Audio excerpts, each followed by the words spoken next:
తెలంగాణ రాష్ట్ర అవుట్సోర్సింగ్ ఉద్యోగుల ఆవేదన ఎన్నాళ్ళు?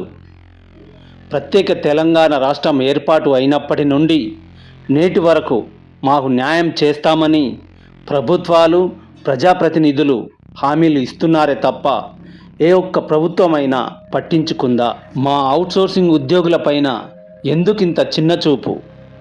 ప్రభుత్వ కార్యాలయాల్లో పనిచేస్తున్న మేము ఏ ఒక్కరోజు పని చేయకుంటే ఏమవుతుందో తెలుసా మీకు? ఈ తెలంగాణ ప్రభుత్వంలో అధికారులు ఎందరో ఉన్నారు. వారికి లక్షల్లో జీతాలు, వాళ్లతో సమానంగా పనిచేసే మాకు నిలగడవని జీతాలు. ఇదేనా న్యాయం? ఇదేనా ధర్మం? సమాన పనికి సమాన వేతనం ఇవ్వాలని కోర్టు తీర్పు ఇచ్చింది. పాటిస్తున్నారా? లేదు. అయినా మేము చాలని జీతాలతో చస్తూ బతుకుతున్నాం, బతుకు నెల్లదీస్తున్నాం. మా ఓట్లు వేయించుకొని గద్దెనెక్కుతున్న ఓ పాలకుల్లారా, పట్టించుకుంటున్నారా? మమ్మల్ని చులగనగా చూస్తున్నారెందుకు? నేటి సమాజంలో పెరిగిన ధరలకు అనుగుణంగా కనీసమైన జీతాలు మాకు సరిపోయే విధంగా ఉన్నాయా? ఆలోచించండి మీరు. మేమేమన్నా గొంతెమ్మ కోరికలు తీర్చమని అడిగినామా?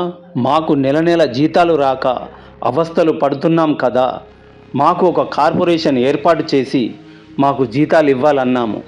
ప్రభుత్వ ఖజానాకు గండి కొడుతూ మా బతుకులను ఆగం చేసే మహమ్మారి ఏజెన్సీ వ్యవస్థను రద్దు చేయాలన్నాము. ఈ పని కూడా చేయకపోతే ప్రభుత్వాలు ఎందుకని గొంతెత్తి ప్రశ్నిస్తున్నాయి.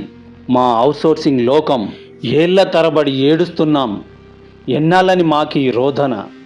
ఎందుకింత మాపై ఈ వివక్షత? సమ్మె సైరన్ మోగిస్తాం. మా సమస్యలు పరిష్కరించకుంటే మా ప్రాణాలైనా అర్పిస్తాం మాకు న్యాయం చేయకుంటే. ఓ ప్రజాప్రభుత్వమా, మేల్కొండి, మాకు మేలు చేయండి. ఓ ప్రజాప్రభుత్వమా, మేల్కొండి, మాకు మేలు చేయండి.